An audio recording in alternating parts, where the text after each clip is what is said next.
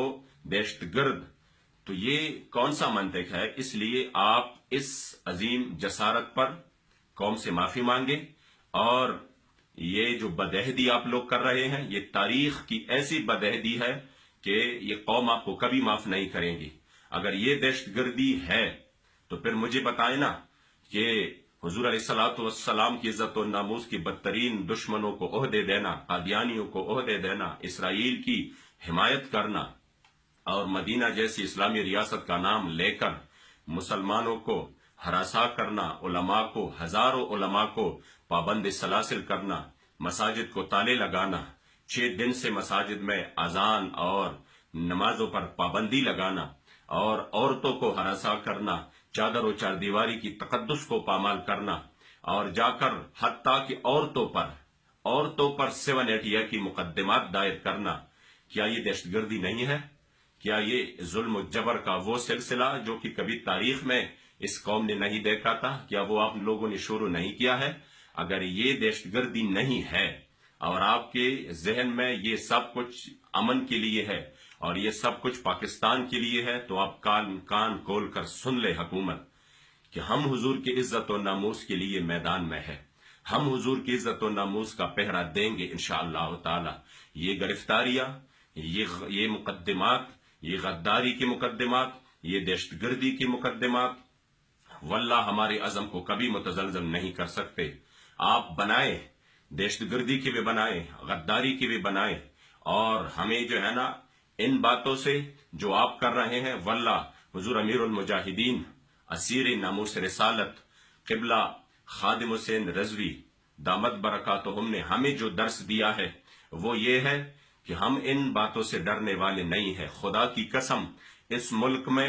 بچہ بچہ حضور کے نام پر مر مٹنے کے لیے تیار ہے، اور بچے تو کیا، واللہ العظیم ہماری عورتیں، مجھے روزانہ ہزاروں مجھے میسیجز موصول ہو جاتے ہیں کہ آپ لوگ ایک اشارہ دے، خدا کی قسم جوان تو کیا، ہم عورتیں حضور کی عزت کے لیے میدان میں آئیں گے، ہم اپنی شیرخوار بچوں سمیت آ جائیں گے، اور ہم اس ملک اور اس قوم کے وہ بچیاں ہیں جو حضور کی عزت اور ناموس پر اپنے بچی بھی قربان کریں گے اور اپنی جوانیاں بھی قربان کریں گے۔ خدا کی قسم آپ اس قوم کو للکار رہے ہیں جس میں حضور امیر المجاہدین نے ہمیں یہ مقدمات کیا ہمیں ڈرائیں گے۔ خدا کی قسم حضور کی عزت پر ہم پانسی کا پندہ چوم کر اور جوم کر انشاءاللہ تعالی پانسی کی طرف جائیں گے۔ آپ کی یہ باتیں ہمارے عزم کو ذرہ بر بھی متزلزل نہیں کر سکتے، اس لیے میں اب بھی کہہ رہا ہوں کہ آپ ہوش کے ناخن لے، اور ہمارے ایک اشارے کے پوری قوم منتظر ہے کہ ہم اشارہ دے، اور حضور کی غلام، حضور پر خدا کی قسم میں یہ بلا مبالغہ کہہ رہا ہوں، آپ کے پاس گولیاں ختم ہو جائیں گی مگر حضور کے غلاموں کے سینے ختم نہیں ہوں گے۔ خدا کی قسم ہم وہ قوم ہے جو حضور کی عزت پر اور آپ کے ناموس پر قربان کرنا اور اپنے آپ کو اس کے قدموں میں نچاور کرنا واللہ اپنے لیے سعادت سمجھتے ہیں. اپنے لیے اس سے بہتر اور موت کیا ہوگی جو حضور کی عزت اور ناموس پر ہمیں آئے گی؟ اس سے بہتر اور زندگی کیا ہوگی جو حضور کی عزت اور ناموس پر ہمیں ہتھکڑیاں لگے؟ ہم پر مقدمات بنا لو، ہتھکڑیاں لگا لو، مقدمات بغاوت کی بھی بنا لو، دہشت گردی کی بھی بنا لو، جہاں جو بھی آپ سے ہو سکے بنا لو، مگر یہ بھی یاد رکھنا ہم نے کرپشن نہیں کی ہے، ہم نے لوٹ مار نہیں کی ہے، ہم نے کسی کا کوئی جلاؤ گراؤ نہیں کیا ہے، ہم نے املاک کو نقصان نہیں پہنچایا ہے، اور نہ ہی ہم نے 400 قتل کیے ہیں، نہ ہم نے اس ملک میں غداری کی ہے، نہ ہم نے ملک کو 2 ٹکڑی کیا ہوا ہے. الحمدللہ ہم نے کچھ بھی ایسا نہیں کیا ہوا ہے. ہاں ہمارا یہ جرم ہے کہ ہم حضور کے لیے عزت و ناموس کے لیے میدان میں ہے. اگر یہ ہمارا جرم ہے تو یہ جرم ہم 100 بار کریں گے، بار بار کریں گے، بلکہ سرے دار کریں گے. انشاءاللہ ہم اس سے پیچھے ہٹنے والے نہیں ہیں. جو ظلم آپ نے کرنا ہے کر لو. حضور کے غلاموں کا ایک اعلان سن لے، تمام ریاست سن لے کہ یہ ظلم و جبر کا جو سلسلہ آپ نے شروع کیا ہے ٹھنڈے کرے اپنی سینے اور راضی کر لے اپنے آقاؤں کو. تم نے اپنے آقاؤں کو راضی کرنا ہے، ہم نے اپنے کریم آقا کو راضی کرنا ہے. تم نے ان کو جا کر ان کی وفاداریاں ان سے نبھانی ہے، ہم نے اپنے کریم آقا سے وفاداری نبھانی ہے. اور انشاءاللہ ہماری خون کے ایک ایک قطرے سے لبیک یا رسول اللہ کی صدا بلند ہوگی. رہے گا یوں ہی ان کا چرچا رہے گا، اور پڑے خاک ہو جائے جل جانے والے لبیک لبیک لبیک یا رسول اللہ صلی اللہ علیہ وسلم.